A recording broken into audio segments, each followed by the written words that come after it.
ver si se escucha. ¿Sí se escucha? Sí, sí, se escucha. Hola, buenas tardes. Gusto saludarlos. Voy a colocar ahí aceptar la grabación. Gracias por prender las cámaras. Eso es una. Vamos a partir mientras damos unos minutitos al resto que se integre a escribir al chat en una palabra cómo llegamos. ¿Ya? No tienen por qué llegar entusiasmados. Se entiende que este es horario difícil, con calor, así que. Pero ahí, al chat, en una palabra, ¿cómo estamos? Patricio, tú vas manejando, así que por favor, no vayas a escribir nada. ¿Ah? No quiero que después salgan en la prensa alumno participante de un curso de con el profesor tanto, así que no, olvídalo, estás excluido de eso, ¿ya? Así que en un chat, en una palabra, vamos, si tenemos que entretenernos en esto. Es arduo lo que vamos a trabajar hoy día, así que mientras más asimilado lo tengamos, más entretenido podemos hacer el proceso. ¿Ah? Voy a leer ahí un poquito los chats que aparecen.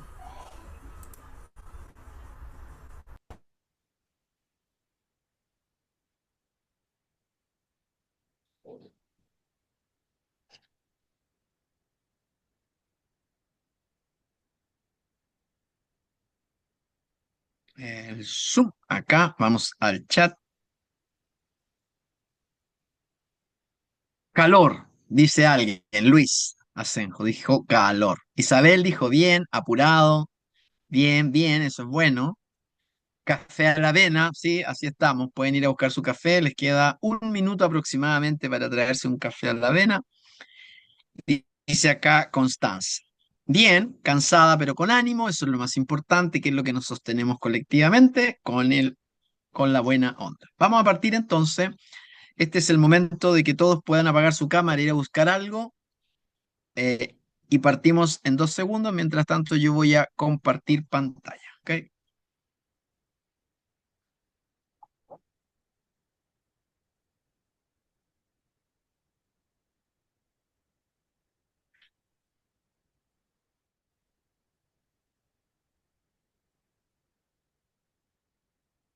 Bien, vamos ahí a acelerar un poquito el aprendizaje. Estuvimos conversando con Pablo. Voy a ver ahí y adelantarme un poquito algunos conceptos y él mañana jueves eh, va a repasar algunos elementos faltantes. Entonces estoy en la PPT 2, que le hice unos pequeños ajustes también, pero Cierra esa parte. como para ir aprovechando el aprendizaje. Bien, siendo las 9:07, partimos entonces. A ver, les dejamos, ¿cierto?, este documento de evaluación de proyecto. Entonces, respondan ahí. Hoy día nos vamos a volver poderosos o poderosas, y ustedes dirán, ¿por qué nos vamos a volver poderosos o poderosas? Porque vamos a estudiar metodología de formulación de proyecto. Al final del día, ¿cuántos han cumplido todos los sueños que han perseguido?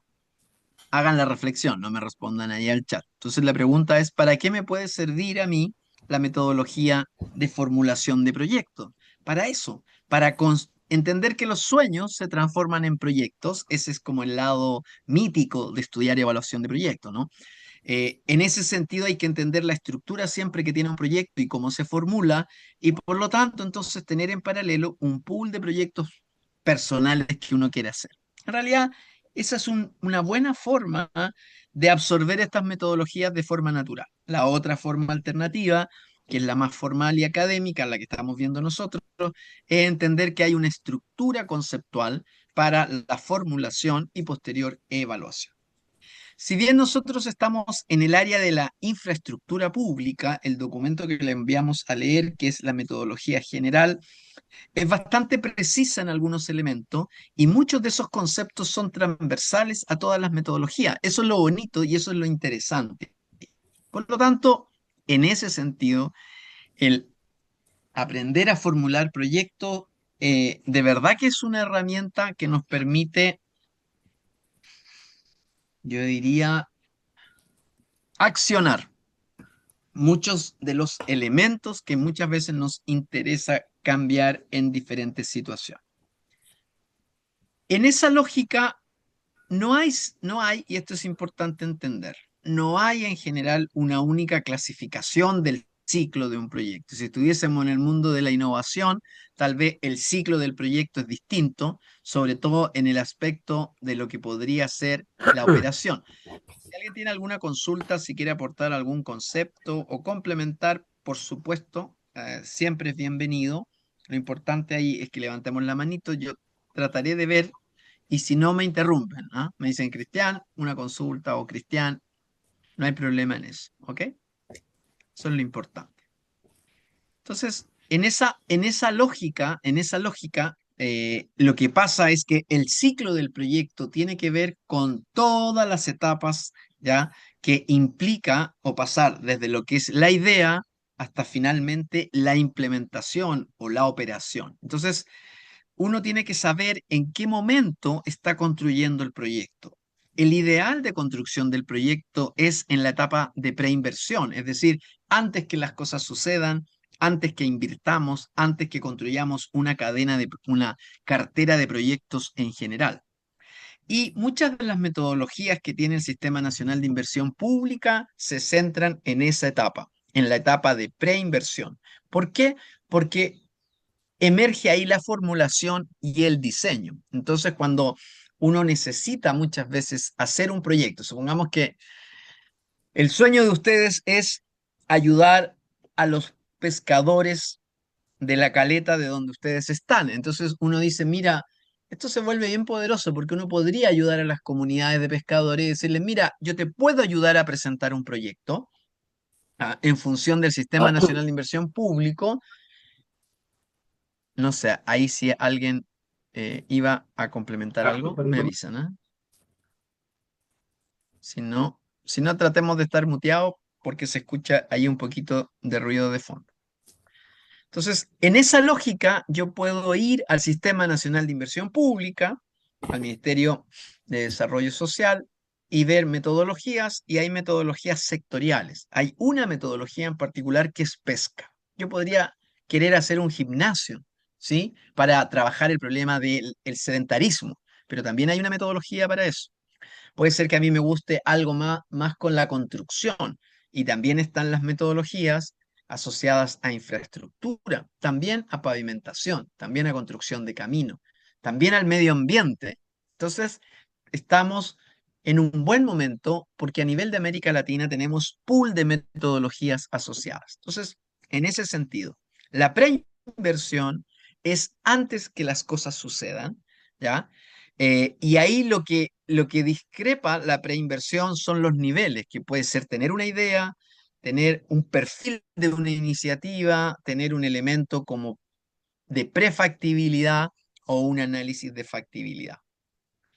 La inversión tiene que ver muchas veces con ejecutar obras, cuando a veces uno tiene que construir, por ejemplo, un centro de rehabilitación juvenil o un centro social juvenil, uno tiene una etapa ahí asociada de inversión o generar un establecimiento, hay una etapa donde efectivamente tenemos que hacer obras y incluso para las obras hay que hacer un diseño preliminar. Entonces, ahí hacemos la inversión y posteriormente se entregan las obras, ¿cierto? Cuando se corta la cintita, no sé acá quién de los presentes le ha tocado en algún momento participar cortando cintitas, y en ese sentido lo que uno después entra es en operación. Al tiro te doy la palabra, me aparece ahí Cindy. Eh, el tema central acá, por ejemplo, es el ejemplo de un embalse. Si yo quiero hacer un embalse en términos de infraestructura, hay toda una etapa de preinversión y también de diseño, ¿no? De ingeniería. Y luego entonces entro a la etapa de inversión, que ustedes saben que un embalse, por ejemplo, no dura un año, en realidad puede durar su construcción, dependiendo del tamaño, entre 2 a 3 o hasta 10 años, ¿ya? Aunque queramos ser un país con, con potencia de con potencia agrícola. José, te doy la palabra ahora. justo te interrumpí en el Sí, café. no, no se preocupe. Una consulta, saliendo un poco el foco. Lo que pasa es que había que llenar una encuesta y la verdad por tiempo olvidé, la acabo de llenar recién, no hay problema. No, ningún problema, no te preocupes. Lo Ya, importante nomás es que avises, ¿ya? ya, ya. Muchas gracias. Ok. Entonces, en ese sentido, nosotros tenemos estas tres etapas: preinversión, inversión y operación. Y en general, esa es la caracterización del ciclo del proyecto. A veces, según la metodología, ustedes pueden tener más abiertas las etapas de preinversión, lo mismo que la inversión o lo que podría ser posteriormente la operación. Entonces, en la primera parte de preinversión es antes que las cosas sucedan, en general, o hay idea, perfil, prefactibilidad o factibilidad. La diferencia fundamental en estas etapas tiene que ver con el nivel de información que tengamos. Al final del día, la pregunta es, levántenme ahí la manito. O sea, ¿qué prefieren? O al chat, ¿qué prefieren? ¿Una situación donde haya incertidumbre respecto del proyecto que van a hacer o que haya más certidumbre del proyecto que van a concretar? Lo más seguro es que la respuesta es que haya más certidumbre. Entonces, mi pregunta a ustedes, y ahí para que participen en el chat, ¿cómo logramos tener más certidumbre o bajar la incertidumbre asociada a un proyecto? Aprovechemos que tengo ahí a Cristian Oces. Preguntémosle a Cristian, que es el primero que veo. ¿Cómo bajamos la incertidumbre en torno a la formulación de un proyecto, Cristian? Ah,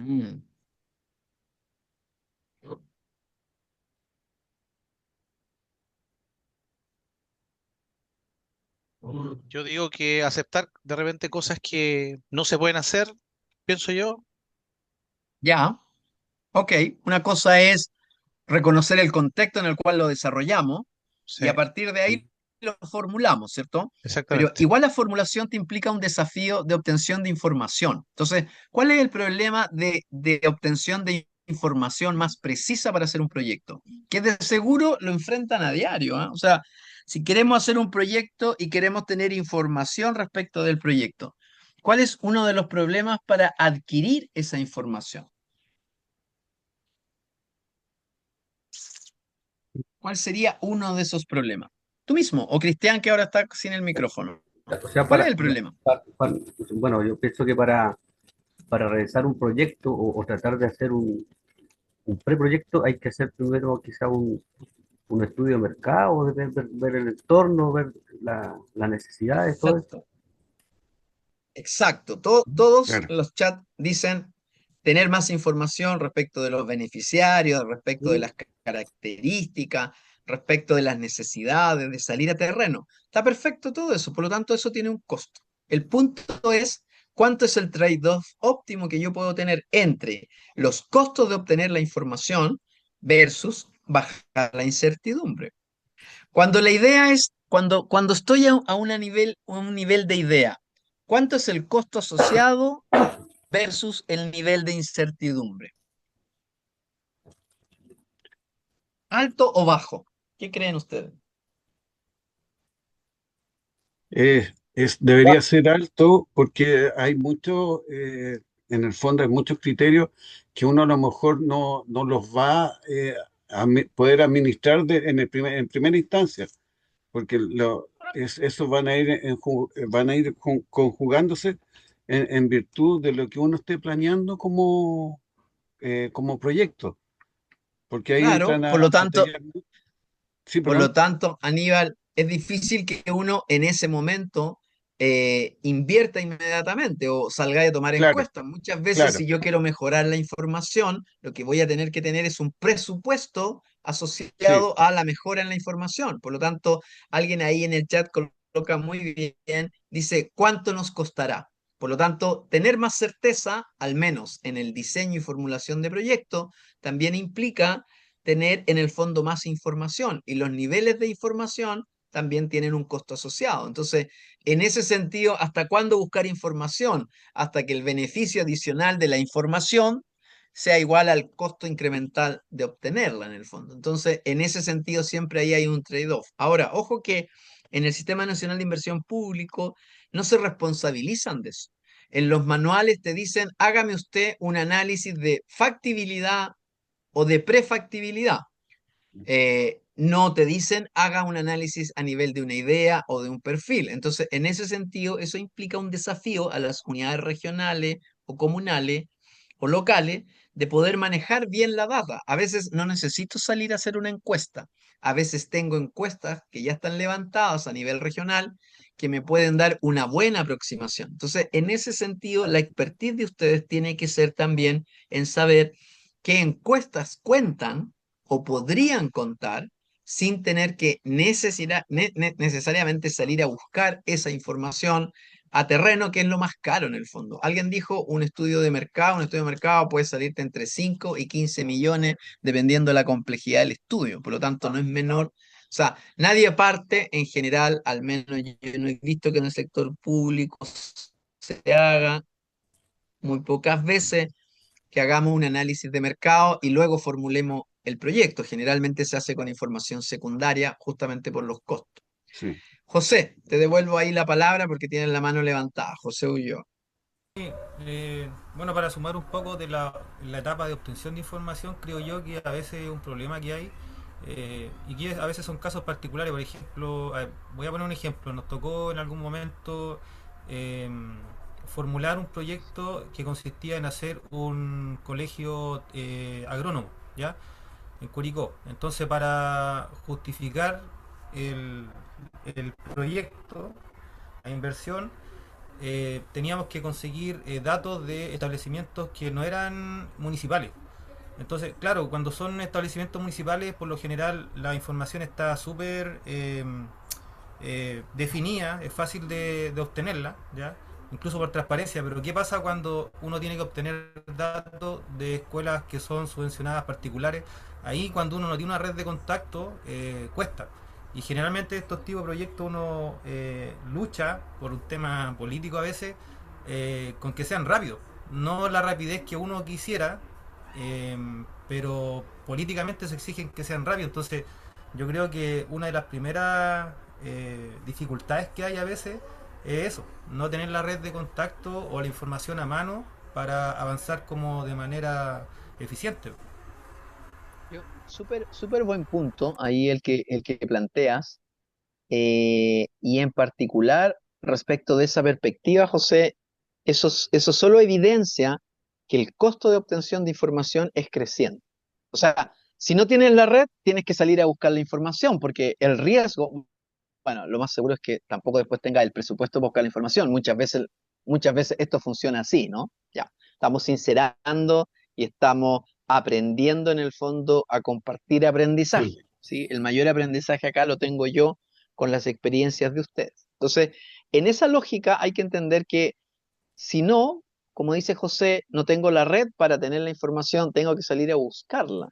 Y eso igual me va a implicar costos incluso mayores. Por lo tanto, es importante ahí la red que gestione la información, saber si es cercana o lejana según la naturaleza del proyecto que estemos trabajando en ese sentido. Entonces, ahí súper, súper buen punto, José. Estaba leyendo un poquito los WhatsApp, ahí les pedí si podían escribir qué experiencia o qué proyecto les ha tocado participar para ir poniendo ejemplos de eso. Y a veces ¿Puedo simplemente no hacer una tenemos pregunta? financiamiento para eso. Por supuesto, dale nomás. Sí. Eh, Cuando uno, como decía ahí el colega, ahí, con respecto a la información, en esa instancia lo adecuado es tomar como el parámetro más adverso dentro del proyecto para sumarlo a la información que uno tiene. Eso sería como la lógica, ¿cierto? O sea, por ejemplo, como decía, él tiene el levantamiento de los establecimientos municipales, pero si no tiene el acceso a los establecimientos subvencionados particulares, uno dentro del abanico de opciones toma como la más desfavorable para sumarla dentro de lo que uno está como, en este caso, cotejando, ¿cierto? Eso sería como la dinámica. En mi experiencia, lo que yo Ujú. hago es no es tomar el peor escenario, es tomar ¿Ya? un escenario promedio o una variable proxy. Y después cuando Ah, me toca perfecto. sensibilizar un proyecto o construir escenario, ahí tú podés construir muchos escenarios. Pero lo importante en la construcción de escenario es que siempre Ujú. utilices las mismas variables, salvo que haya alguna variable característica. ¿Ya? Pero que no tengas escenarios, por ejemplo, primer escenario tiene 5 variables y el segundo escenario son son 5 variables distintas. Lo importante es que sean las mismas variables parametrizadas, porque si no, entonces te van a preguntar, cuando tú expongas ya, ¿y qué escenario construiste? Este, ¿cuáles son las variables relevantes? Este otro, y no vaya a poder defender mucho la propuesta del proyecto. Yo trataría de tomar un parámetro medio que sea la mejor aproximación y luego para construir escenario o hacer sensibilidad doy rangos de esos parámetros. ¿Ya? Eso es en mi experiencia, pero si ahí hay otra forma de hacerlo, los colegas, porque todos somos colegas en este ámbito, por favor compártanlos en su chat y así todos tenemos fuente de conocimiento. Avancemos un poquito. La inversión, dice, considera el diseño y la ejecución del proyecto, obviamente, y la operación es cuando ya se pone a puesta. Lo importante es lo siguiente, acá diferenciar. Cuando yo estoy evaluando un proyecto privado, en general la inversión utiliza lo que se llama el cálculo de los costos, utilizan los precios de mercado. Cuando estoy evaluando en el mundo público, los costos de la inversión se sacan con lo que se llaman los precios sociales. Después vamos a hablar de eso, pero es para que ustedes tengan la distinción, ¿ok? Pero en ese sentido, en el sector público utilizamos mucho en nuestras metodologías precios sociales. En esa lógica voy a ir ahí a un diagrama que es el Sistema Nacional de Inversiones en Chile. Entonces, el Sistema Nacional de Inversiones en Chile, cuando yo ya tengo el proyecto y de alguna manera tengo consensuado cuál va a ser la fuente de financiamiento, tiene que entrar al sistema. Y entrar al sistema, hay como dos actores que son importantes en el sistema, que me imagino que les ha tocado algunas veces lidiar con ellos. Uno es el SNIP, que es el Sistema Nacional de Inversión Pública, que cumple un rol en varios aspectos el SNIP en Chile y tiene 4 ejes fundamentales o subsistemas. Y por otro lado está la dirección de presupuesto. Por ejemplo, ¿qué es lo que está pasando hoy día? ¿Quién dice en menos de 20 segundos qué es lo que está pasando hoy día respecto de el mundo del presupuesto? Gustavo Vera, por ejemplo, preguntémosle a Gustavo, que ha estado atento a las noticias. La verdad que ¿Qué no veo proceso noticias, está pasando hoy día? la verdad que no veo noticias, Ah, no bueno, tengo idea en qué estamos. qué bueno, ¿ah? Bueno, estamos en la discusión del presupuesto público. Oh, Por oh, lo tanto, lo que se está negociando son las partidas presupuestarias. Entonces se va por ministerio y por cada programa dentro de los ministerios, analizando cómo se da el presupuesto. Y ese presupuesto se conversa desde el punto de vista de lo que es en principio el gobierno central, pero también el gobierno general, que incluye el traspaso de recursos a los fondos regionales y también a las municipalidades. Por lo tanto, hoy día está en discusión eso y eso es un tema relevante respecto de financiar carteras de proyecto, porque finalmente, ¿qué es lo que hace una municipalidad, un gobierno regional? Independiente de las fuentes de financiamiento, lo que trata de materializar es una cartera de proyectos y eso es lo que uno intenta evaluar posteriormente. Por lo Es, tanto, ahí hay un rol del Sistema Nacional de Inversión Pública y la DIPRES. es lo Por favor, que alguien ahí el profesor eso, bueno, yo digo, me gusta decir profesor, es lo que están alegando los de los gobiernos regionales que el presidente favorece siempre la región metropolitana. Yo soy de la octava región y aquí Yacaman se está quejando porque No, mira, muy interesante el punto, ¿ah? Podríamos tener la clase solo en eso se, de si la descentralización es o no efectiva. Ahora, deben haber ciertos parámetros que se utilizan para la distribución del presupuesto a nivel de región, pero así como tú lo comentas, desde que yo también muchos años atrás estudié, estábamos también en la misma discusión, de que en el fondo siempre hay, de alguna forma, hay un cierto sesgo en términos de colocar una mayor concentración de recursos en la región metropolitana. Eso tiene una serie de problemas. Habría que Que es una analizar y cadena, que es una ustedes, cadena de que después viene, pues si queremos pedir recursos y no hay, obviamente, pues sí, una obviamente, ahí habría inversión. que ver, yo no sé si efectivamente los que sean de regiones, de ahí pueden compartir su conocimiento, experiencia ahí en el chat, cuánto se ha descentralizado realmente, porque de alguna manera puede ser que uno no esté contento necesariamente con el gobierno, pero sí han hecho algunas acciones de descentralización de recursos. Entonces habría que ver más allá si eso se ha traducido efectivamente en contar con mayores recursos a nivel territorial. Dejo ahí la pregunta planteada, la podemos conversar más ratito cuando tengamos ahí alguna holgura.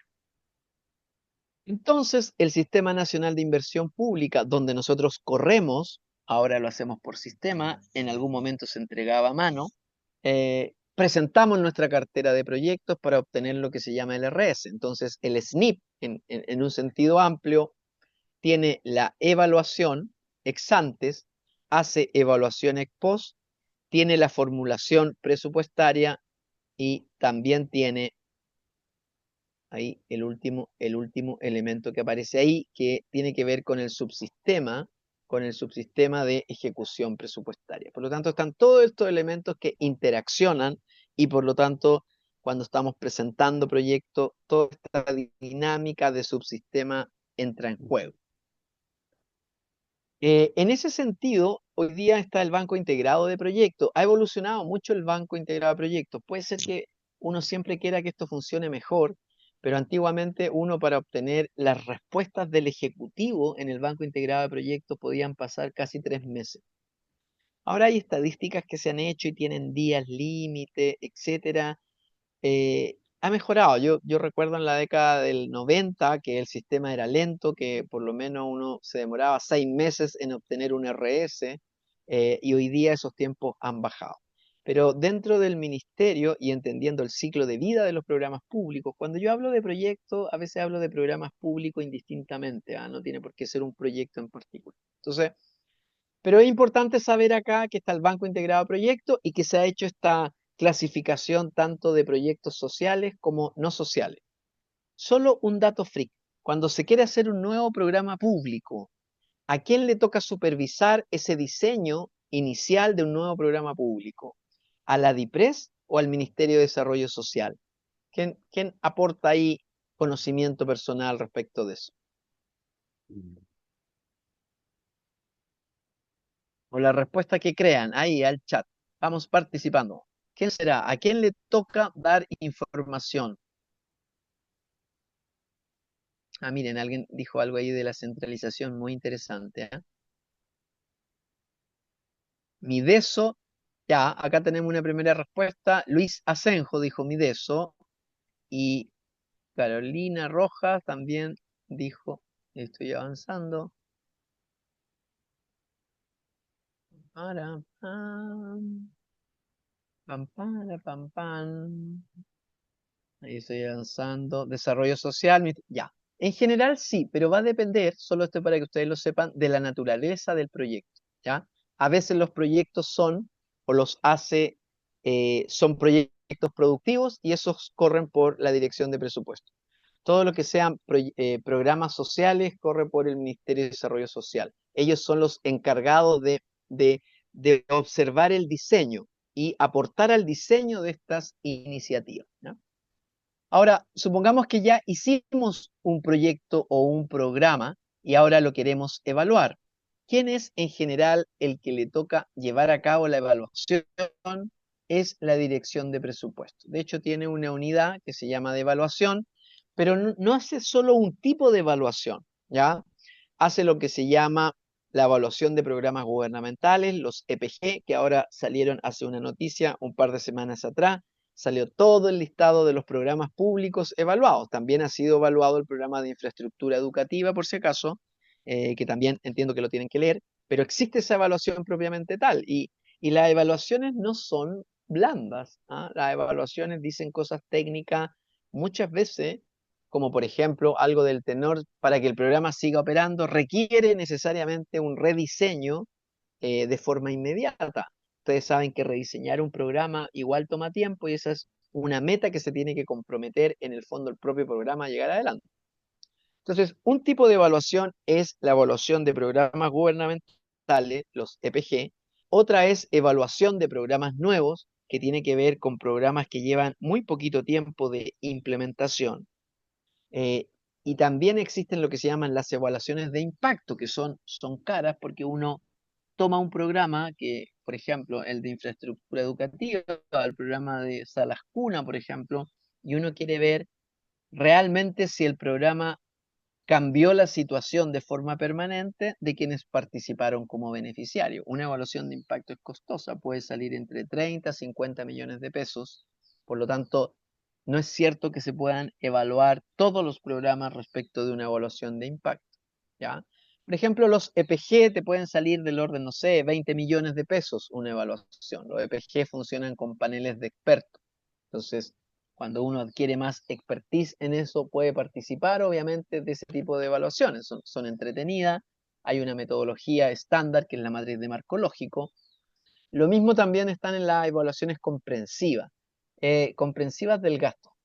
Eh, Ahí lo relevante es tratar de entender cómo se gasta y en qué se gasta, y si ese gasto está alineado con. Entonces, hay programas y ustedes se pueden meter a dipres.cl, www.dipres.cl, y buscar todas las evaluaciones. Tienen todas las evaluaciones de gasto, programas nuevos, EPG y las evaluaciones de impacto. Todos los años se determina una cantidad de evaluaciones. Esas no las determina Hacienda, las determina el Senado. Por lo tanto, es el Senado el que dice qué programas evaluar. Y esos programas muchas veces también tienen recursos de otras instituciones, como por ejemplo los gobiernos regionales.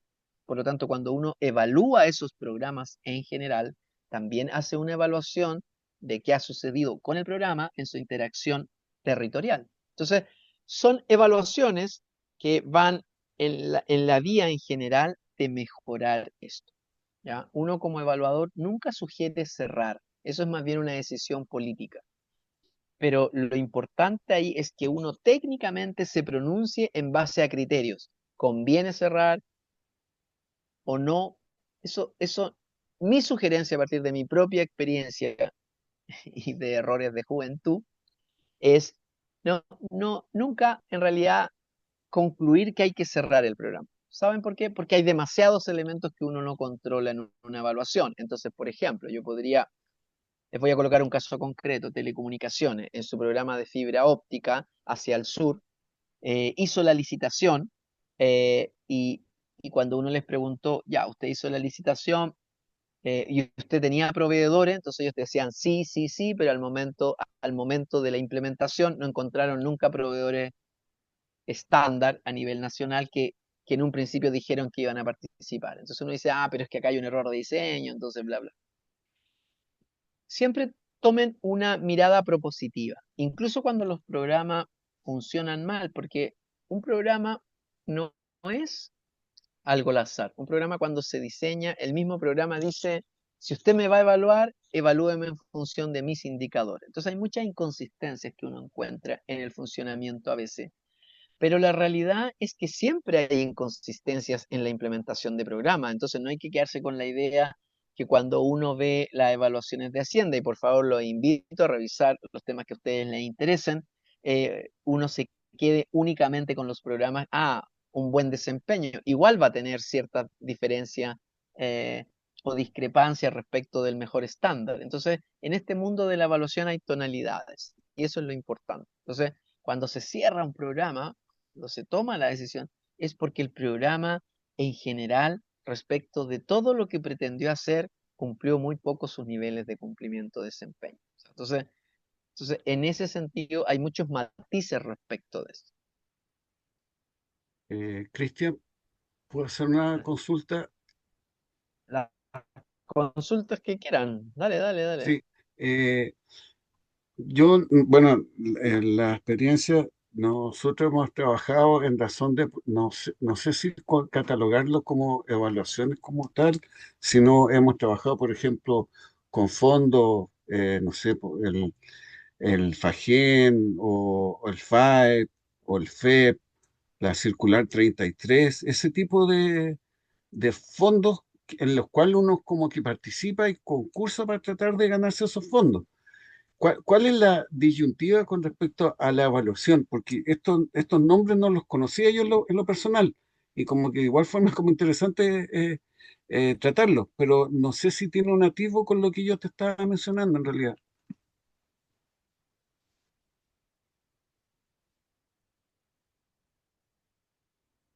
Súper buen punto ahí, Aníbal. Mira, lo que pasa es lo siguiente. Supongamos el proyecto de infraestructura educativa, ¿sí? Ya, Por lo tanto, tú te relacionas regionalmente con el proyecto postulando proyectos, ¿sí? De infraestructura.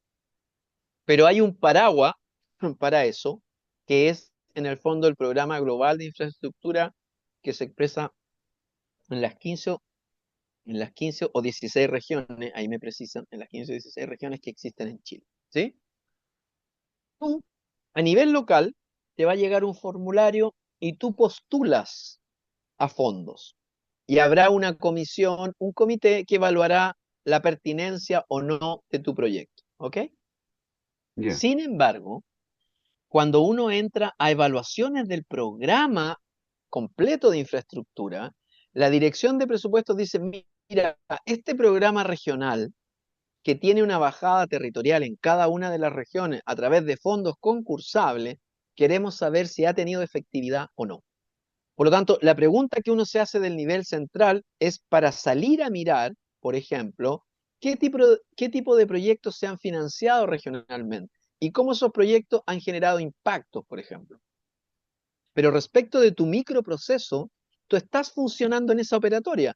A ti todos los años postulas a ciertos concursos y esos concursos en sí mismos tienen criterios de asignación. Pero esos concursos se financian, algunos de ellos con un programa mayor, y ese programa mayor es el que uno sale a evaluar. Por lo tanto, lo que te quiero decir ahí es que hay como un microcosmos de ejecución, formulación, y que te los evalúen, y otro es un macrocosmos desde el punto de vista de la reflexión de la política pública, si sirven o no sirven. No sé si ahí se te quedó más claro el vínculo. sí, sí, ahora sí, Ahora ahí perfecto. José tiene la manito levantada y no sé si alguien más. Sí, Dale, José. sí. Creo que trabajo de manera muy similar en actividades lo que decía mi colega, pero para acotar algo, lo que pasa es que, por ejemplo, escuché FAEP, escuché también convocatoria, yo trabajo en un DAEM, entonces a veces ya convocatoria de conservación, pero ¿cuál es la diferencia? Creo que a lo mejor es importante indicarlo, es que estos proyectos, la visación no tiene que pasar por el Mideso de nosotros, la hace directamente Secredup. Entonces es como un atajo, es súper más rápido. Y quien ve efectivamente si es viable o no viable, en primera instancia es la Secredup, que es la primera que revisa estos proyectos, y después pasa a la Dirección de Educación Pública, que ellos subcontratan los revisores, y ahí después queda como elegible, y después cuando ya están una serie de cantidad de proyectos elegibles, determina lo financiable en virtud del presupuesto que tengan y en virtud de los proyectos que estiman ellos convenientes. ¿Ya? Por eso es que a lo mejor a mí me pasa, yo no tengo poca experiencia en casi nula, salvo en un proyecto que participé un poco, en proyectos que tengamos que pasar por el RS. ¿Ya? Entonces, por lo menos para mí, este curso tiene mucha importancia porque es algo nuevo. ¿Ya? A lo mejor para muchos de los colegas estamos en la misma. Entonces, y sumando Mira, eso, es ahí, una... no, sí, sí, no, sí. Mira, yo creo que hay que entender lo siguiente. Porque antes este sistema más orientado a infraestructura educativa, cuando parte el Sistema Nacional de Inversión Pública, todavía no existía. Y se crea por las especificidades propias del sector, lo cual tiene todo el sentido del mundo, ¿ah? En ese sentido. Y cuando uno analiza la metodología en particular de infraestructura educativa, no tiene, o sea, tiene matices, ¿ya? Pero no se diferencia en general a nivel conceptual de lo que tú encuentras para el resto de las metodologías de evaluación. Entonces, yo creo que ese es un punto. Primero, hay que pensar lo que es algo sustitutivo respecto de un camino, ¿ya? O me voy por esta institucionalidad propia que hay versus el SNP. Y eso dependerá de la cartera de proyectos que obviamente ustedes están levantando. Así que muchas gracias por la precisión. Y hay que entender que es como un subsistema evaluativo en sí mismo, pero cumple las mismas funciones. Te tiene que dar orientaciones, te tiene que decir o especificar en qué ámbitos los fondos se pueden utilizar y posteriormente cuáles son las etapas de si es que hay monitoreo o no, cuáles son los cumplimientos, etcétera. Por lo tanto, si yo entiendo en lo macro cómo funciona en general la formulación y la evaluación, hay que entender que acá, dada la especificidad del ámbito en que ustedes están, reduce los costos de transacción, porque si no estuviese lo que nos explicó José, tendrían que entrar directamente al Sistema Nacional de Inversión Pública como se hacía antes. Por ejemplo, ¿cuál ha sido otra modificación? Antiguamente entraban todos los proyectos, pero después se discriminaron por envergadura de proyectos. Por lo tanto, por ejemplo, para los proyectos estratégicos de las empresas públicas, hay sectorialistas particulares que analizan efectivamente las inversiones y los proyectos de las empresas públicas directamente. Entonces, en ese sentido, nuestro Sistema Nacional de Inversión Pública sí pertenece a este espacio que tú nos comentas. Ahora, en lo particular, dadas las características sectoriales, ustedes entran ahí y los tipos de proyectos que se pueden presentar son bien estandarizados y las fórmulas de cálculo, por ejemplo, de la matrícula, no sé si me pegué ahí. Sí. Son también bastante estandarizadas. ¿Se escucha? Solo levántenme la manito porque me dio la idea de que me había pegado. Sí, está medio Ah, ok, lento gracias. su internet. Poco. Ah, ya. Ya. Ok. Entonces, súper atingente la apreciación que nos hizo en este caso, eh, ¿cómo se llama? José. No sé si ahí hay algún otro comentario que quieran hacer al respecto. Si no, sigo avanzando entonces. Gracias, José, súper pertinente. Entonces, en ese sentido, fíjense que está, ¿y por qué uno parte de esto en realidad? Metodología general para la formulación y evaluación de proyectos de inversión pública. No es para darles la lata, sino porque en el fondo, a partir de esta metodología, uno tiene todo el pool de conceptos, ¿ya? Para levantar cualquier iniciativa o proyecto. Y si uno necesita algún proyecto en particular, alguna metodología en particular, va y la busca. ¿Ya? Entonces, en ese sentido, nos permite ordenarnos respecto del pool de metodología. Yo ahí les pido que visiten la página del Ministerio de Desarrollo Social o metodologías para la evaluación de proyectos de inversión pública y los va a llevar ahí al banco de metodologías. Si nos da el tiempo, se las puedo mostrar directamente. Entonces, ¿qué es lo importante de cualquier cuerpo metodológico? ¿Sí? Y nosotros le enviamos uno que está actualizado. Es la metodología general y a partir de la metodología general, los módulos especializados por sector. Entonces, ¿cuál es el background de una metodología general?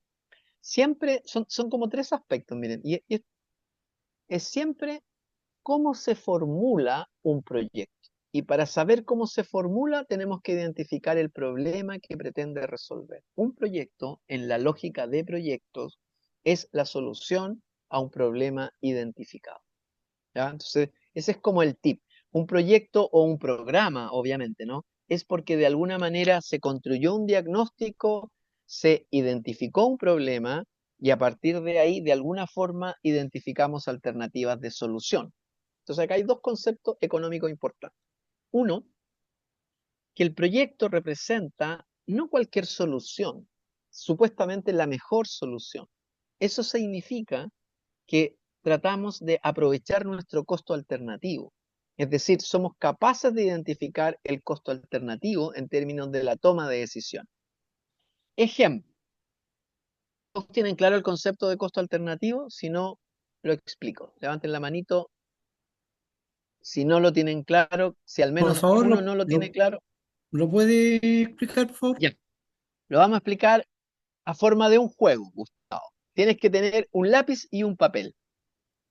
Primero, dime, anota ahí tres cosas que se puedan decir públicamente, tres cosas personales que podrías estar haciendo en este momento. Anótalo. Primero, anoto tres cosas personales. Esto es un juego. Segundo, las ordeno desde la más importante a la menos importante. Pueden escribir al chat ahí cómo ordenaron, ¿ah? Desde la más importante a la menos importante. Ok, ¿está ordenado ahí, Gustavo? ¿Ya la ordenaste? Ahí levántame con la manito. Sí, no, pero tienes que ser capaz de decirme de estas tres que podría estar haciendo, cuál es la más importante, cuál es la menos importante. Eso tienes que hacerlo para que funcione el juego. Ya. Esa que, esa que para ti es más de estar haciendo esto en este momento, que podrías estar haciendo esto en este momento, es tu costo alternativo económicamente. Es la alternativa que tú más valoras a la cual renuncias por estar acá. ¿Ya? Entonces, en esa lógica, uno, cuando elige una opción de proyecto, uno trata en el fondo de tener claras cuáles son las alternativas, porque tú tratas de elegir tu mejor alternativa, ¿ok? Y eso tiene un costo alternativo asociado. En ese sentido, hay un concepto económico detrás respecto de la elección de alternativa. Ahora, siempre uno tiene recursos que son escasos. O sea, tú tienes 2 horas de clase y ahí podrías estar haciendo cualquiera de estas tres opciones, pero la que es tu costo de oportunidad es, por decirlo así, la que más te duele. Cuando uno tiene carteras de proyecto y no tiene presupuesto para todas, utiliza algún criterio que te va a ayudar a poder tener claro esos costos alternativos. ¿Ya? Pero esa es como la interpretación económica, de forma más coloquial, ¿no? Eso. Por lo tanto, tengo la metodología general y la metodología de especialización. Tarea, entrar entonces al Sistema Nacional de Inversión Pública y hacer un barrido de metodologías, ¿ya? La que ustedes quieran en particular, elegir. Ahora, en el caso de infraestructura educativa, uno dice, está la metodología general, más la metodología para la formulación y evaluación de infraestructura educacional, y finalmente entonces está la formulación de proyectos de inversión pública en infraestructura educativa. Eso, existen estas metodologías sectoriales. Yo me las he estudiado en general respecto del tipo de proyectos y la heterogeneidad de los proyectos que se pueden presentar. Están como bien estructuradas, ¿ah? Uno ahí me pueden corregir y podemos no estar de acuerdo en esto, y a mí me encanta que podamos discrepar en los puntos, eh, pero desde mi opinión de conocer varias otras metodologías, acá está como bien ripiado, como se dice, ¿no? El camino. Y eso por un lado es bueno respecto de yo sé y tengo claridad y tal vez proyectos anteriores que yo haya utilizado o tal vez proyectos de otras locaciones me pueden servir como un insumo para construir alternativas de proyecto. Me pasa ahí que a veces uno si quiere entrar al mundo de la evaluación en general y de modo transversal, te limita un poco el marco en el cual tú te puedes mover. Entonces, tengo ahí ese contraste, pero es más bien una opinión personal. Por eso, en este curso, en general, enseñamos las metodologías globales y ustedes se dan cuenta que después infraestructura educativa es una en particular, ¿ya? Ahora, lo que sí encuentro interesante del mundo de la infraestructura educativa hoy día es de dónde sale la población que va a utilizar ese bien o servicio y cuánto es el déficit necesario. ¿Y por qué ahí les digo? Porque cuando uno ve lo que ha pasado en el sistema de educación pública, eh, en particular municipal, uno ve que incluso hay establecimientos que no logran no logran llenar las vacantes. Entonces te pone todo un cuestionamiento respecto de cómo llenamos las vacantes y qué estrategia se puede hacer potencialmente, etcétera. Entonces, nuevos colegios también entra como en un cuestionamiento respecto de los costos de inversión y si efectivamente va a reportar los beneficios. Entonces, después podemos entrar más en esos elementos desde esa perspectiva. Ok, si queremos formular un proyecto, ¿cuáles son los tips que de alguna manera necesitamos? Y acá me interesa en el fondo en general poder dejar algunos elementos centrales de análisis que tal vez muchas veces ya lo he analizado, pero creo que nunca está de más decir y esto es el común denominador transversal. La identificación y caracterización del problema. ¿Qué es lo que uno espera ahí? Poder dimensionar el problema. O sea, una cosa es la caracterización cualitativa de un problema y otro es la caracterización cuantitativa del problema. Y esto no me esgrime de tener que construir un diagnóstico que me permita identificar el problema y aplicar metodología, la metodología del árbol de problema, la metodología del árbol de solución, ¿ya? Y a partir de ahí identificar alternativas de selección. Entonces, ese proceso uno lo hace permanentemente. Entonces, ¿qué es lo central en la identificación y caracterización del problema? Es ser capaz de expresar cualitativamente, siempre nos resulta más fácil que cuantitativamente, cuál es el problema en cuestión, cuál es la magnitud del problema. Por eso, el segundo punto dice diagnóstico de la situación actual y proyectada. Lo que a mí me interesa hacer en general en problemas de infraestructura muchas veces son reducir déficit. Y cuando quiero reducir déficit, tengo que saber la magnitud de la reducción del déficit que quiero en mi proyecto. Por mucho que yo tenga un déficit alto, lo más probable es que va a pasar es que no voy a tener mi presupuesto para poder satisfacer el déficit completo. Entonces tengo que saber cuáles son mis metas de cobertura, tengo que saber si voy a tener presupuesto interanualmente y por lo tanto saber si la brecha en el tiempo la voy a poder ir reduciendo realmente o simplemente evitar que crezca. A veces, según la naturaleza del proyecto, a veces simplemente evitamos que siga creciendo. O sea, eso es lo importante, ¿no? Si yo soy capaz de mostrar una brecha en términos de una situación actual y proyectada, ¿qué es lo que pasa? Entonces, eso es un punto. Y otro punto relevante es la identificación y caracterización de las alternativas de solución. Es decir, miren, este proceso siempre es más o menos, construyo el diagnóstico, identifico el problema. Cuando identifique el problema, construyo un árbol de problemas que me dice cuáles son las causas y los efectos, un árbol de soluciones en términos de planificación en general. Con eso voy a ser capaz de construir lo que se llama el árbol de fines y medios o de objetivos. Y ahí yo debiese ser capaz de identificar de qué me voy a hacer cargo, ¿ya? No son las únicas herramientas de planificación del diseño, pero son herramientas que en general son útiles para tener un mejor diseño. Luego paso a la etapa de la identificación y caracterización de alternativa. Ahí, en general, eso es el mundo ex antes que las cosas ocurran. Yo tengo 3, 4 iniciativas, pero acá viene un problema.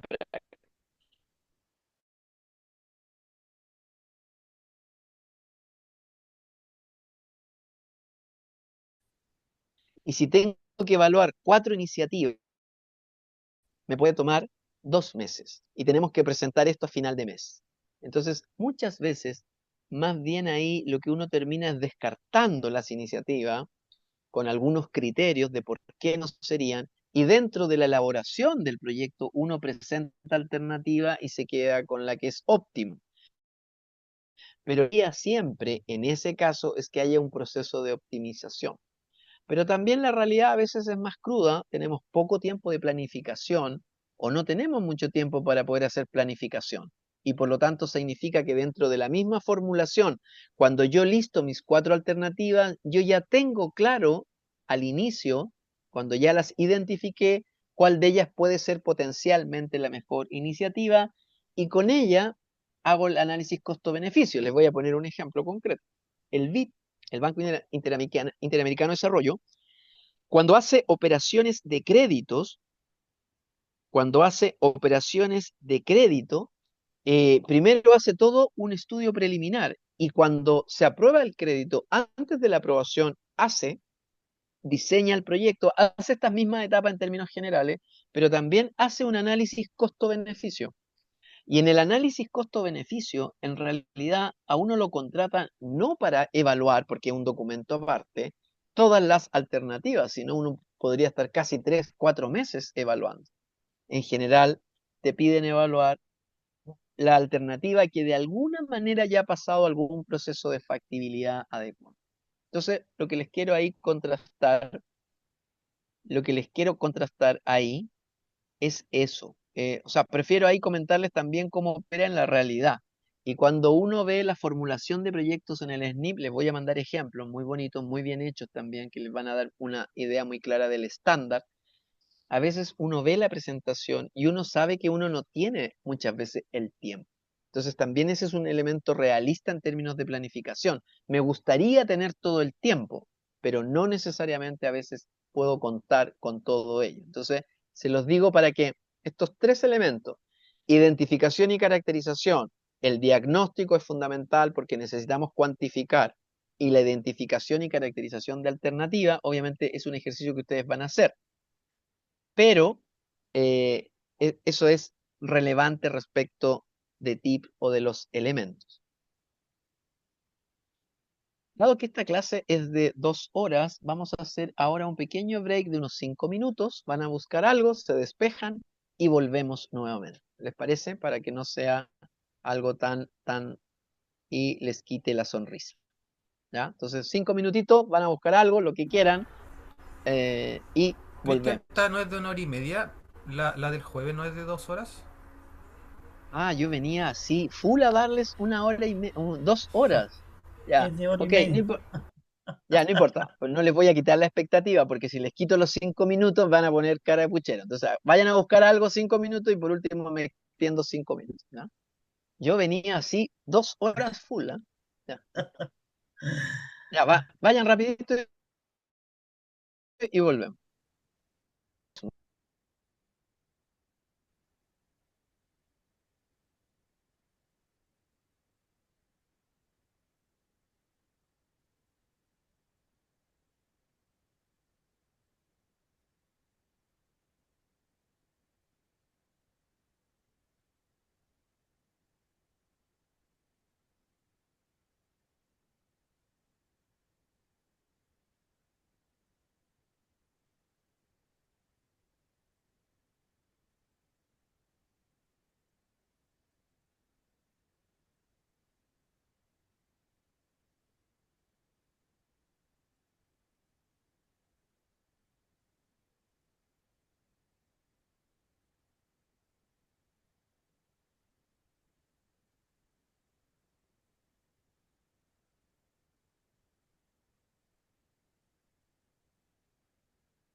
Mm.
Bien, estamos de vuelta entonces, justo. Vamos a seguir. Voy a volver a compartir.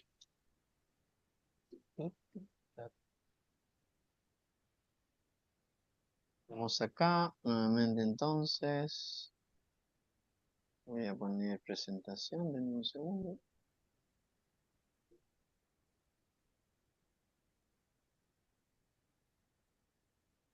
Ahí.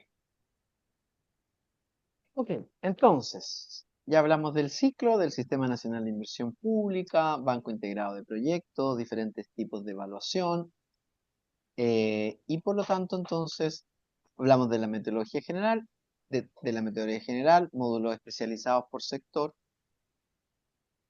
también hay para infraestructura, y por lo tanto, la formulación. Y cuando estábamos hablando de la formulación, en forma a modo de síntesis. En el fondo siempre hay 3 pasos para formular. Los que les guste, por ejemplo, la geografía económica, la georreferenciación, hacer mapas temáticos de color con los territorios, que hoy día está toda esa base de datos, también lo pueden hacer, ¿ya? Pero no se olviden la identificación y caracterización, diagnóstico, pero nunca se olviden que el diagnóstico tiene que ser expresado en términos cuantitativos y la identificación de alternativas de solución, no se olviden que se quedan con la mejor. Por lo tanto, el costo alternativo es como la que más les duele o la que no, o la que dejan de implementar en ese sentido. ¿Ya? Ahora, respecto de definiciones y criterios, hay ciertos elementos que nosotros tenemos que definir que tiene que ver un elemento central, como por ejemplo para saber los déficits, ¿ya?, de infraestructura o los déficits en general, es tener alguna proyección de la demanda. Vamos a ver los métodos concretos que ustedes utilizan en términos de sector, ¿ya? Pero también hay fórmulas genéricas para lo que es la estimación y la cuantificación de la demanda y por lo tanto del déficit. Ahora, siempre este es un círculo casi idílico. Caracterización del problema, diagnóstico, alternativas de solución. Siempre vamos a estar trabajando ahí en ese sentido y por lo tanto es importante tenerlo presente. Dicho eso, en general, ahora el buen diagnóstico no es el que uno dice una vez, ya, identifiqué el problema, este es y no lo vuelvo a repensar. Muchas veces, bueno, hoy día, por ejemplo, en las metodologías, sobre todo en lo que es transporte, y yo encuentro que es una buena nueva, es que tienen una metodología para el relacionamiento con las comunidades locales. Y en particular, una serie de prácticas en términos de trabajo, si les interesa ese tema, se las podemos adjuntar, pero de trabajo con comunidades dentro del proyecto respecto de cómo tienen que participar, incluso protocolos de participación. Yo encuentro que es muy interesante respecto de eso, porque de alguna manera nos hace entender que cualquier obra de infraestructura tiene algún tipo de impacto social, ¿sí? Y el impacto social no desde la perspectiva de que vamos a ir a compensar a las comunidades por los efectos nocivos asociados, sino que hoy día la idea está en la co-construcción de iniciativas que obviamente beneficien y mejoren el bienestar. Entonces, eso es muy bonito respecto de eso. Entonces, acá dice el círculo de la iteración, es decir, yo tengo mi problema, diagnóstico, alternativas de solución, tengo algunas hipótesis o hipótesis alternativas que me ayudan a iterar y hago la formulación del proyecto. Lo que hay que pensar acá es que uno desarrolla proyectos en función de estadios de maduración conceptual, ¿ya?, y su expresión corpórea en términos de su impacto territorial o impacto local. Entonces, algunas veces cuando yo formulo inicialmente el proyecto, las recomendaciones o no recomendaciones que me hagan de RS, a ver, el ideal siempre es tener un proyecto con el RS, recomendado sin condición. Pero tampoco hay que cortarse las venas si nos dan recomendaciones o sugerencias. Todo depende del tipo de sugerencia. Una sugerencia es, mira, si quieres estimar mejor el déficit, utiliza esta fórmula para la demanda. Esa es una buena sugerencia. Otra cosa es que te digan, tu proyecto no tiene ningún alero en la realidad, ninguna bajada en la realidad, entonces eso te destruye todo el proyecto, ¿ya? Te pueden decir, mira, la evaluación social que haces, porque para la formulación en el SNIP hay que hacer evaluación social, y hay que usar la información de precios sociales, uno podría terminar diciendo, no, mira, tu evaluación aplicaste mal los precios, identificaste mal los beneficios, identificaste mal los costos y aplicaste mal el criterio de Van, TIR y Van, que después vamos a ver. Entonces, en esa lógica existen esos desafíos, pero en este mundo de proyectos, todo comentario, aunque sea, por decirlo así, aunque sea rasposo, pero hecho en un buen lenguaje, ayuda a mejorar una intervención. Y tenemos que tener ese espíritu respecto cuando recibamos comentarios, porque es re fácil que otro exponga, pero cuando uno expone, en realidad ahí uno se complica muchas veces. Y esto es un comentario que uno siempre escucha y lo planteo abiertamente. Un proyecto siempre da para todo. Y respecto de las cifras o los flujos, un proyecto resiste cualquier evaluación. A ver, eso es parte cierto y es parte falso. Es parte cierto en el sentido de que, claro, yo puedo manipular la data para que un proyecto tenga un ban social positivo, pero se supone que para eso estamos nosotros, los evaluadores técnicos. Y ahí tenemos entonces nuestro rol ético respecto de la evaluación, porque es un tremendo problema en términos de asignación tener carteras de proyectos que fueron mal construidos, mal evaluados y mal formulados, porque esa plata no la pagamos ella, la pagamos nosotros. Ejemplo concreto, no sé si hay alguien de Valdivia por acá, el puente Caucao. ¿Tenemos algún representante de Valdivia? Ya. El problema del puente de Caucao no solo fue, a ver, no hubo una mala evaluación, el problema fue su implementación. Y cuando se implementa al revés el puente, deja operativo la funcionalidad para la cual fue pensada. Y se demoraron aproximadamente entre 2 a 3 años en buscar una solución. Entonces, imagínense, ustedes presentan el proyecto en una ciudad que tiene una tasa de crecimiento urbano importante, donde el proyecto tenía altas externalidades positivas. Los invito a revisar ahí las metodologías del transporte, del Ministerio de Transporte, que también están en el SNIP, donde aparecen una serie de beneficios, y no se concretan los beneficios, pero no se concretan los beneficios no solo en un año, sino en 2 años, sino que en 3 años. Entonces, el costo real no es solo el costo de la inversión, el costo real también es la postergación real de los beneficios de 3 años. O sea, ahí hay un costo alternativo tremendo. ¿Sí? Entonces, si bien puede ser que esto de formular los proyectos no sea algo tan glamoroso, es extremadamente importante para la responsabilidad de recursos públicos. O sea, cuando uno tiene delante un muy buen formulador de proyectos, eso es algo que uno lo agradece siempre, porque de verdad, créanme, un mal diseño puede implicar una mala implementación y la mala implementación, todos los beneficios que nosotros declaramos, no obtener ninguno. Y ojo, hay hartos proyectos que hay así. ¿Ya? Entonces, en esa lógica eh, es como que tenemos que tenerlo presente. Dicho esto es los plazos que usan generalmente la DIPRES para evaluar estos macroprogramas, por ejemplo, de infraestructura que tienen una caída territorial o que tienen una expresión territorial. En general siempre está el diseño y la formulación inicial, después está la ejecución y después está la ejecución de largo plazo, dependerá del tipo de proyecto o programa. Pero si yo tengo un programa de infraestructura, como es en el caso de ustedes, uno nunca hace un programa de infraestructura de un año para otro. Pudiese ser que el proyecto puntual que ustedes buscaron financiar sea de un año para otro. Si es que todo funciona bien, los proveedores se comportan bien, todo se construye bien, pero en el mundo por lo menos de la construcción y de la infraestructura, ahí hay como un lema, ¿no? O sea, todo se demora al menos un tercio más y todo cuesta el doble. Y cuando uno habla con los evaluadores, que de hecho hay evaluaciones ex post para saber cómo se han comportado los flujos de caja iniciales versus finales, se da cuenta que esas cosas son reales.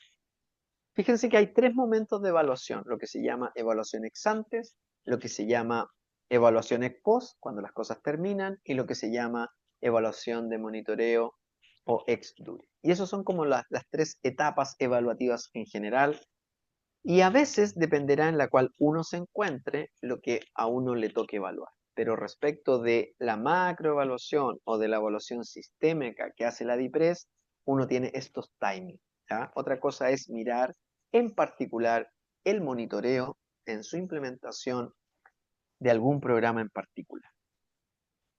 Dicho eso, entonces, ¿por qué nos sirve este esquema metodológico de diseño ex ante? Porque acá está la síntesis de la formulación. Fíjense que de izquierda a derecha voy a hacer la lectura. Uno parte identificando el problema. El problema, bien identificado con sus causas, me permite construir un muy buen diagnóstico. El diagnóstico bien construido me tiene que permitir construir un buen diseño de programa. Y un buen diseño de programa se estructura respecto del propósito que tiene que tener y respecto de los componentes.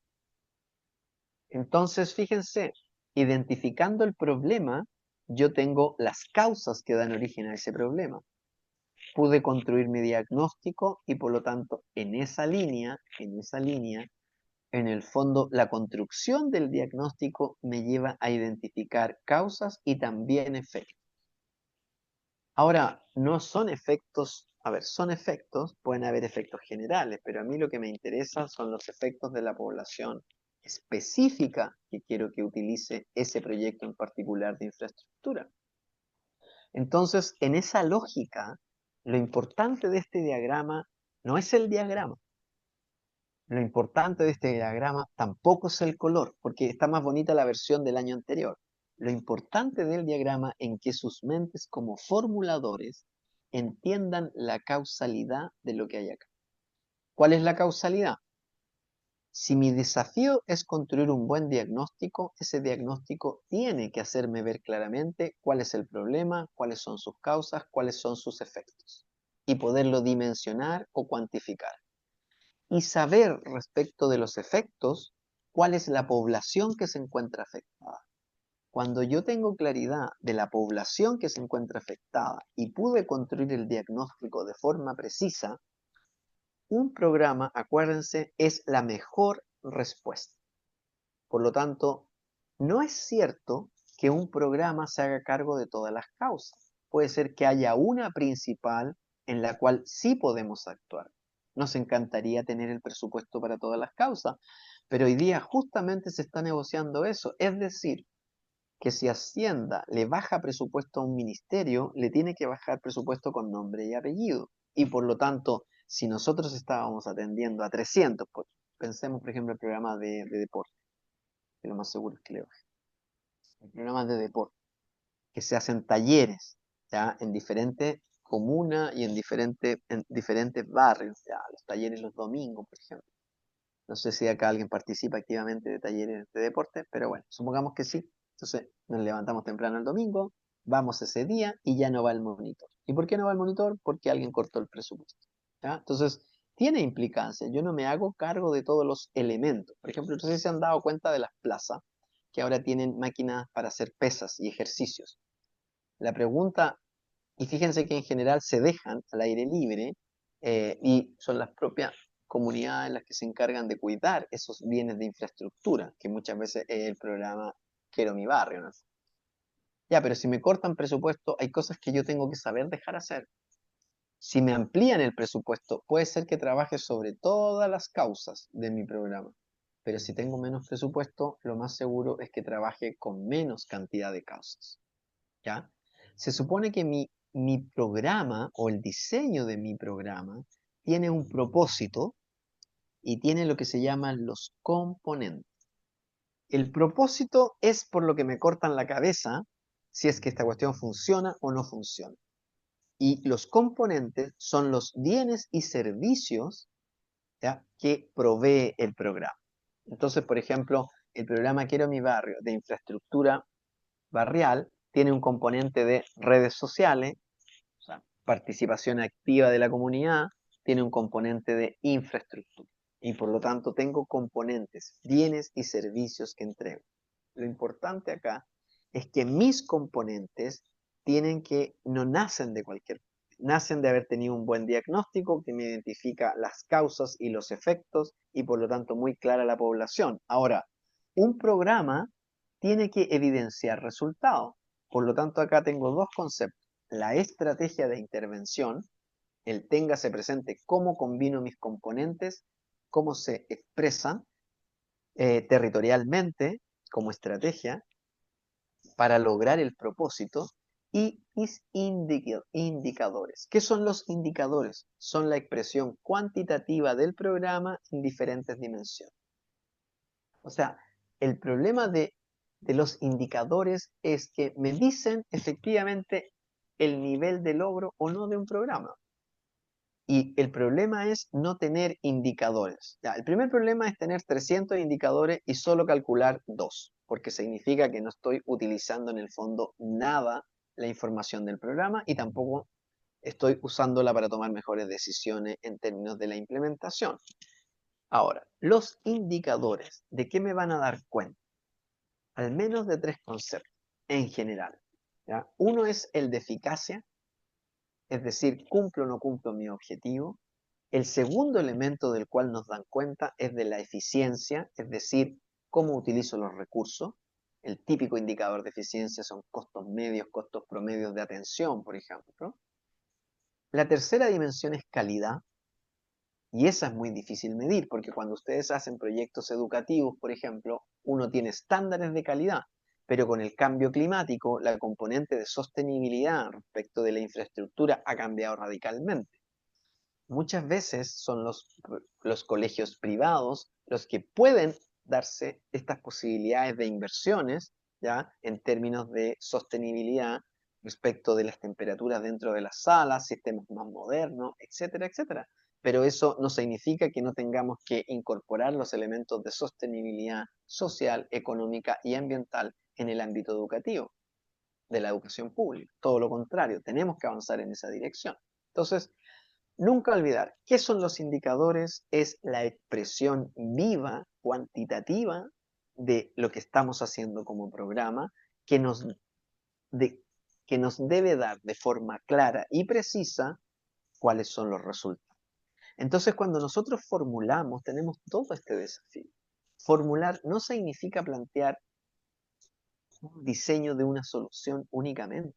Significa proyectarnos respecto de un programa que viene a resolver un problema y que es la mejor solución y que va a estar en funcionamiento. Y generalmente cuando hacemos la propuesta de formulación y construimos el presupuesto, al menos lo hacemos a 10 años.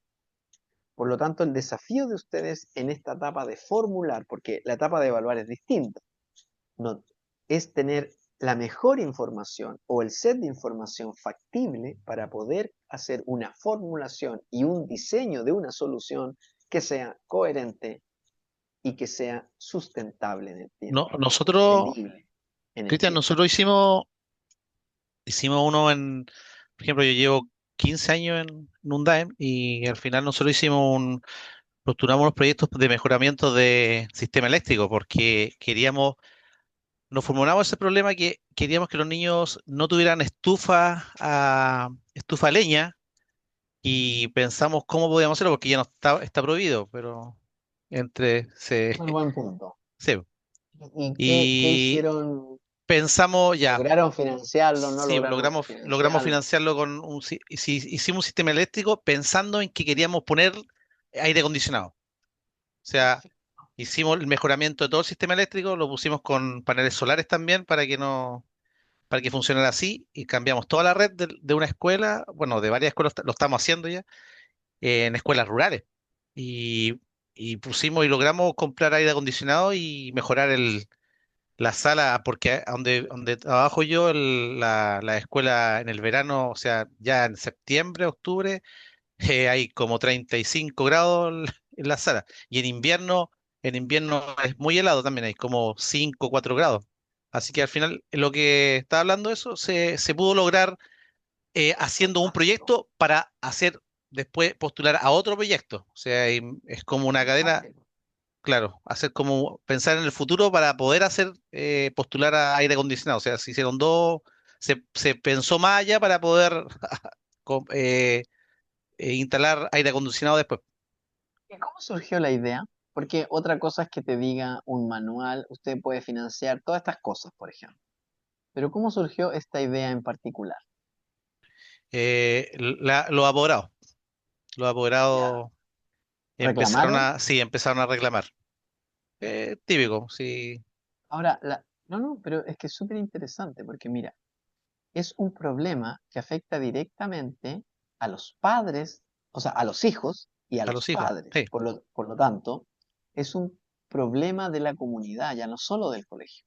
exacto. Y por lo tanto, ustedes dieron respuesta a una demanda de las comunidades locales, construyendo una solución que obviamente era la que tenían en términos de costo-beneficio poder implementar. Y por lo tanto, se hicieron cargo de un problema real. O sea, era un problema. A veces uno diseña proyectos para problemas que no tienen una expresión tan cruda respecto de cómo les afecta a las personas. Pero en este caso era crudísima la No, situación. es que eso se ve porque es increíble. Yo, como vuelvo a decir, trabajo en el departamento, estoy a cargo de la infraestructura de la escuela de la comuna. Y claro, uno ve niñitos, guaguitas que van caminando con el hielo o en el verano No con me el calor, supe. claro, y uno se pone Ahora, a pensar cómo tratar de ayudarlo. lo relevante de eso, y bueno, ahí nos sirve de ejemplo a todos y a todas, es la sostenibilidad. Que una vez terminada la intervención, la cuestión siga funcionando. Por ejemplo, Sí. los costos de mantención y operación, ¿quién los asume después del proyecto? Porque una cosa es que yo la instale, habilite, haga la ejecución y luego esto entra en operación. Entonces, anualmente, los costos de mantención están a cargo de quién. De nosotros. Y son mínimos.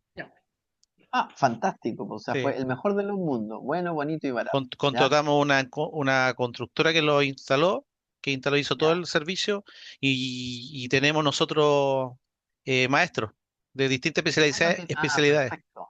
Y tenemos Ya. ¿Y cuánto eléctrico. tiempo tienen que cambiar la infraestructura? ¿Cuándo tendrían que hacer una renovación de la infraestructura?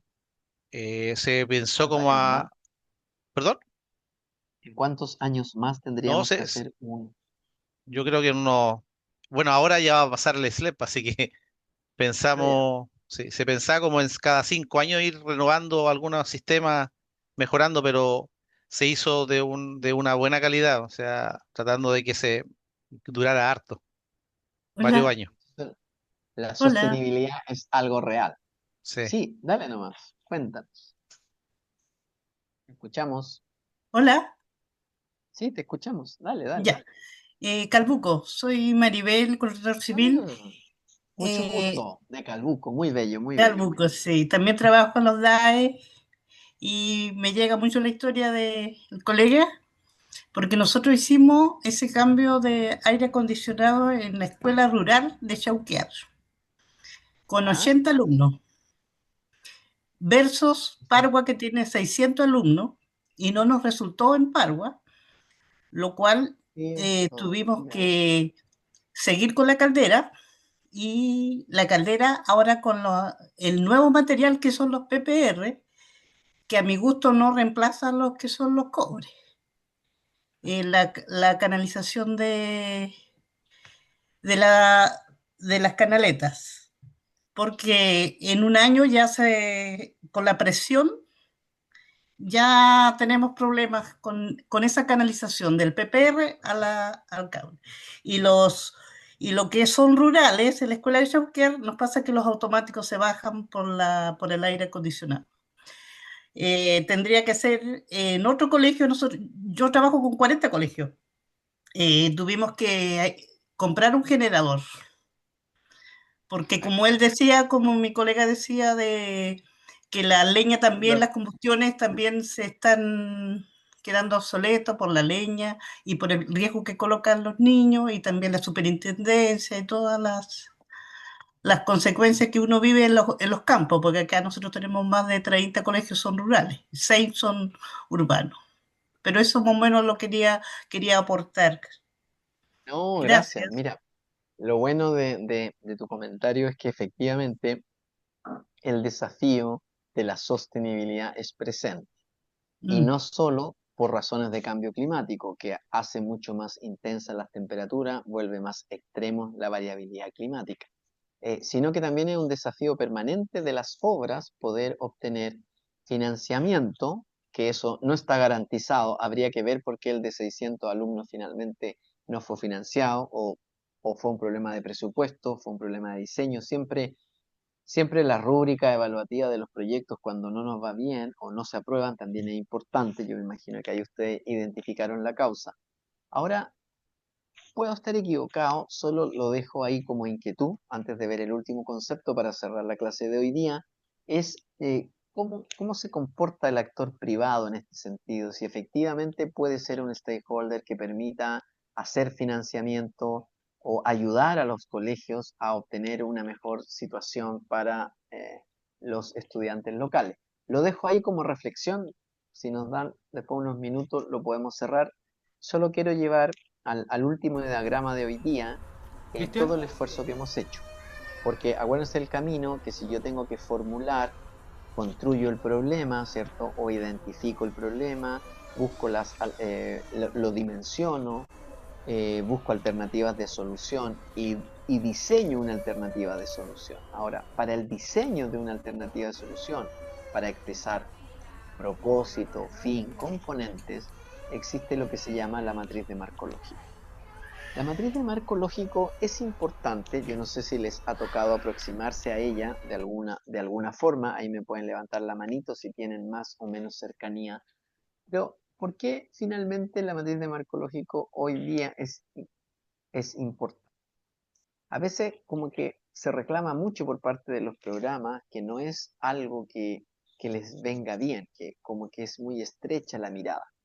Pero la matriz de marco lógico, fíjense que es una idea extremadamente sencilla. Es simplemente saber si hay racionalidad en el diseño de la intervención.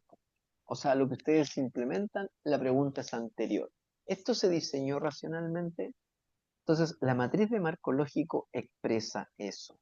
Y si ustedes se dan cuenta, la matriz de marco lógico, obviamente que aquí está en su expresión más sencilla, son estos tres niveles: fin, propósito, componente, y acá abajo hay otro que se llama actividades. Pero en síntesis uno puede colocarlo así: lo central de la matriz, y se llama matriz por esta forma, ¿no? Matricial, es el propósito. Es para lo cual un programa se debe. Es, es para lo cual un programa va a dar cuentas de. Un programa tiene que dar cuentas de qué? De su propósito. ¿A través de qué? De indicadores. Estos indicadores pueden tener diferentes dimensiones, ya los dijimos: eficacia, eficiencia, calidad y economía. Pero en esa lógica tiene que haber medios de verificación. O sea, no sirve que yo diga voy a tener un indicador difícil, por ejemplo, construcción de capacidades locales en universidades de educación superior estatales.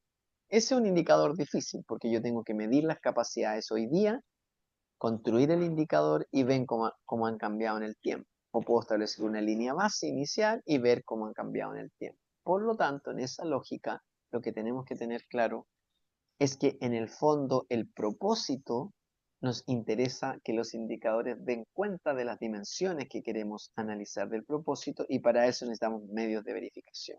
El medio de verificación es de donde sacamos el dato.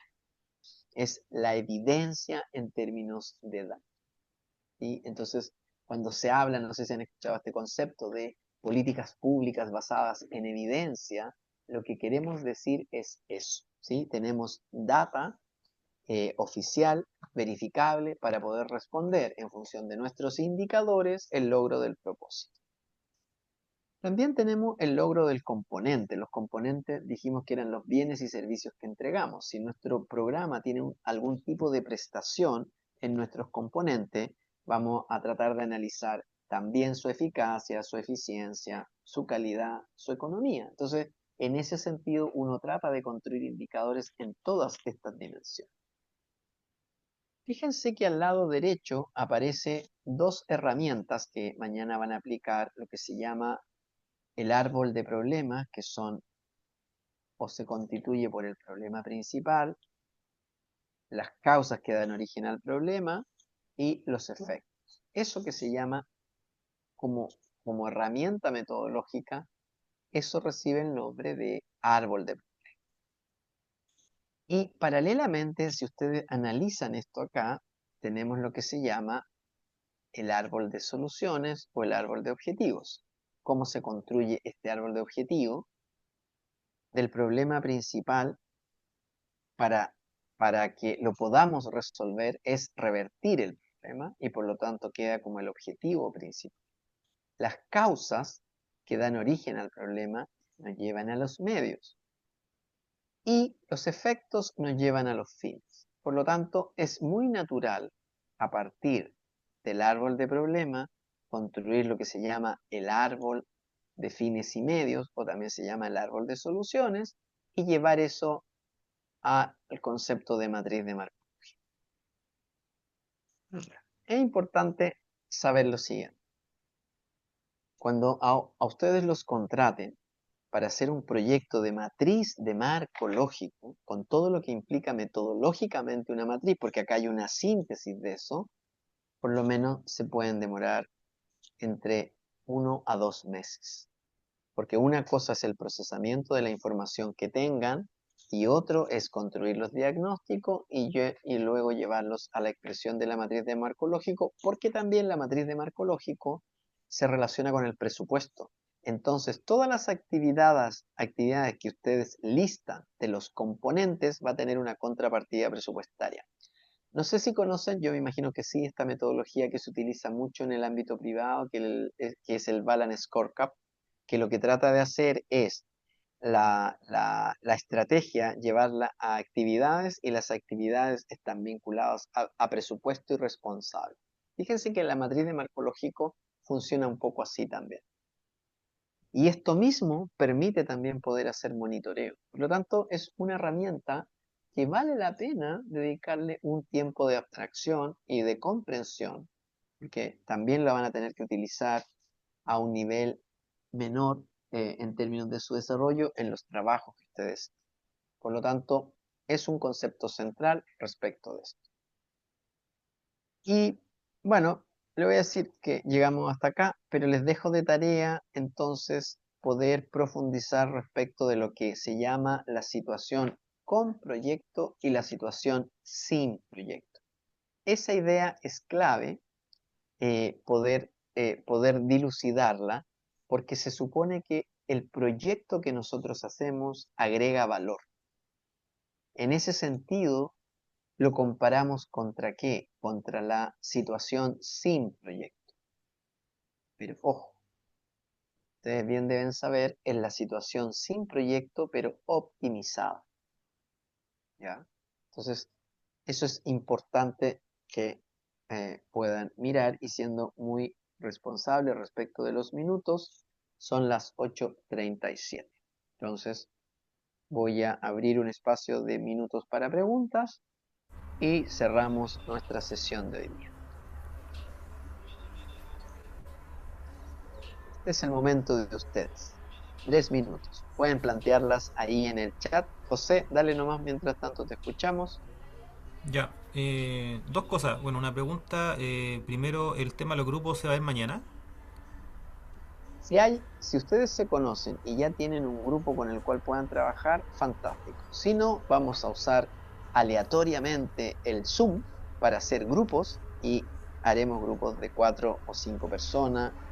Y claro, obviamente ahí uno cae en el grupo. Hay dos comportamientos que hay que evitar en los grupos: el free rider, ¿cierto? Y el espacio de bienes comunes.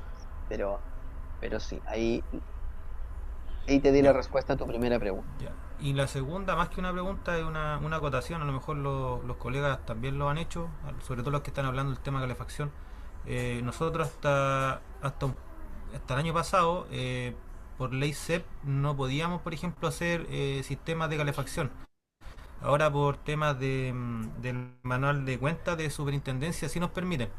Entonces, más que nada es como un atajo para hacer proyectos de manera más rápida y dar solución al tema de la calefacción, porque según recuerdo, normativamente en la ordenanza se tiene que cumplir unas temperaturas mínimas en los establecimientos educacionales, por lo menos hasta básica, párvulo y básica. Entonces ahí está como la justificación y el tema de la rapidez, ¿ya? Lo que sí que tiene que estar enfocado en lo que es la calefacción, ¿ya? Entonces nosotros lo que hemos hecho cuando los colegios no tienen mucho dinero por ley CEP, lo hacemos por etapas. Primero lo que es el aumento de potencia, todo eso, dejar la instalación por normativa y después se instalan los aires en la otra etapa. Súper, gracias, José. Ahí les planteé también en el chat, importante ver cómo podemos generar una red entre ustedes, ¿no? Porque muchos de ustedes tienen mayor o menor conocimiento, entonces obviamente que después podemos tratar de generar una red de tal manera de que la interacción, porque eso es lo que hemos hecho otras generaciones, emerja desde ustedes y que después esa red esté viva cuando ustedes estén formulando, porque al final del día estos pequeños elementos que comenta José, resultan muy útiles respecto de poder hacer estos proyectos nuevamente en Calbuco, si es que efectivamente fracasaron o no. Entonces, vayan pensando ustedes que su red de apoyo en formulación son ustedes los que están en el curso. O sea, me refiero, van a tener diferentes elementos o perfiles dentro de la red y eso puede ser extremadamente importante.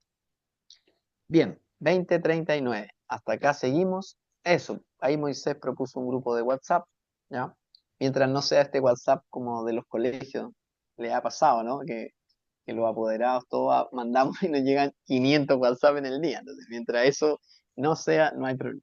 No tengo nada personal contra los colegios, digo lo mismo. Bien, lo último, más importante. En una palabra, ¿cómo nos vamos? Eso es importante. ¿Y qué concepto nos llevamos? Escriban ahí en el chat. ¿Cómo nos vamos y qué concepto nos llevamos? ¿Cuál es el concepto que se llevan hoy día de todo lo que discutimos en términos de precisar aprendizajes o tener un aprendizaje más significativo?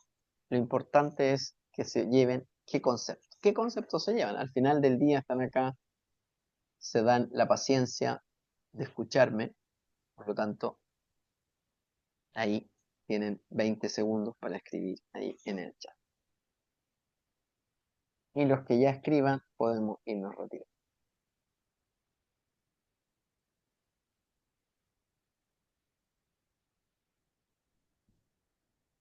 O yo tengo problemas de señal o nadie ha escrito. Ah, no, ahí empezaron a aparecer ya. Ya iba a poner esa carita así como que, oh, ya, está bien. Impacto social, indicadores, marco lógico, el ciclo, perfecto. Evaluar, identificación del problema, el esquema metodológico de evaluación, su importancia de plantear bien inicialmente un proyecto. Eso es vital, metodología, etcétera. Les dejo, bueno, dos tareas. Uno, revisar el SNP y buscar alguna metodología en particular que les motiva o que les interesa. Hay de todos los tipos, medio ambiente, residuos, metodologías de cultura y cultura. Hay de cultura, hay de arte, hay de, ¿cómo se llama? Bienestar o salud, etcétera. Está muy interesante. Hoy día hay dos tendencias importantes que están incorporando en las metodologías de evaluación social de proyecto en el sistema. Uno es el tema de sostenibilidad. Se contrató un servicio de consultoría del BID para decir en qué metodología se puede agregar sostenibilidad. Eso es uno. Y dos, la calidad. Hay una forma también de estar evaluando calidad respecto de las metodologías. Les voy a pasar también esos manuales. Les queda harto por leer, por favor. Así que nada, estamos partiendo nuestra primera semana, nuestra segunda sesión, y por lo menos ya hay como 4 o 5 documentos que se tienen que estudiar. Bien, pues que estén muy bien, muy buenas noches, muchas gracias por sus comentarios. Sí, voy a subir la información ahora de las metodologías. Así que estén muy bien, que descansen, merecido lo tienen. Nos vemos mañana. Chao. Chao. Chao, chao, Chao, gracias. chao.